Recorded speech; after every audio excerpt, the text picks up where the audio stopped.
ফ্রান্সের সাগর পাড়ের শহর কানে শুরু হয়েছে ৭৯তম কান চলচ্চিত্র উৎসব। এবারের আয়োজনে অংশ নিয়েছে শতাধিক দেশের চলচ্চিত্র। কান চলচ্চিত্র উৎসবের উদ্বোধনী আয়োজনের বিস্তারিত জানাতে কান থেকে যুক্ত হচ্ছেন শাহরিন জেবিন। শাহরিন জেবিনের কাছে চলে যেতে চাই। জেবিন, কেমন দেখছেন এবারের আয়োজন একটু জানতে চাই। একই সাথে আরেকটি বিষয় জানতে চাই, এবারের আসরে বাংলাদেশের কোনো অংশগ্রহণ থাকছে কিনা। ঈদ আসবে, সাথে ক্যাশব্যাকও আসবে। নিজের বা প্রিয়জনের জন্য কেনাকাটায় এবারও নগদ পেমেন্টে পাচ্ছেন দারুণ ক্যাশব্যাক। তাই যাই কিনুন, পেমেন্ট করুন নগদে।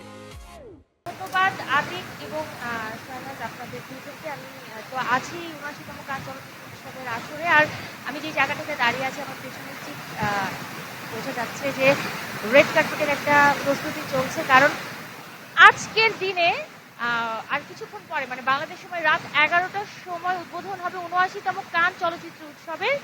আর সেই উৎসবের উদ্বোধনের পরেই কিন্তু রেড কার্পেটে জৌলুস ছড়াবে সারা বিশ্বের নামি দামি সব তারকারা। সেই জায়গাটাতেই আমি এই মুহূর্তে দাঁড়িয়ে আছি। যদি বলি যে বাংলাদেশের অংশগ্রহণ আছে কিনা, এবছরে গেল বছরে আমরা বাংলাদেশের একটা দারুণ অংশগ্রহণ পেয়েছিলাম। এবছরে প্রতিযোগিতা বিভাগগুলোতে তেমন কোনো অংশগ্রহণ নেই বাংলাদেশের, তবে বাণিজ্যিক শাখায় মাসেক্রমে বাংলাদেশের স্বল্পদৈর্ঘ্য কিছু চলচ্চিত্র আসার কথা রয়েছে। সেই তথ্যগুলো আমি সময়ের সাথে আপনাদেরকে জানানোর চেষ্টা করব।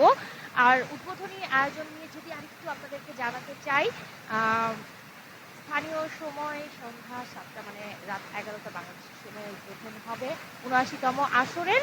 আর সেই আয়োজনটা সঞ্চালনায় থাকছেন ফ্রেঞ্চ অভিনেত্রী আই হায়দারি।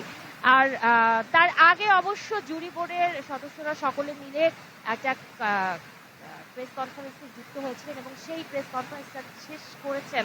আমি বলতে চাই যে জুরি বোর্ডের মেম্বার আইরিশ স্ক্রিন রাইটার পল লিবার্টি, তিনি শেষ মেসেজটা দিয়েছেন যে নারী ও শিশুদের উপর যারা বোমা হামলা করে তাদের লজ্জা পাওয়া উচিত। তো চলচ্চিত্রের এই মঞ্চে যেমন চলচ্চিত্রকে তুলে ধরা হচ্ছে, তেমনি কিন্তু সারা বিশ্বের শান্তি যেন বজায় থাকে সেই বিষয়টাও কিন্তু ফুটে উঠেছে। জি জেবিন, অনেক ধন্যবাদ আমাদের সাথে যুক্ত হবার জন্য। আমরা কান চলচ্চিত্র উৎসবের খবর জানছিলাম আমাদের সহকর্মী শাহরিন জেবিনের কাছ থেকে।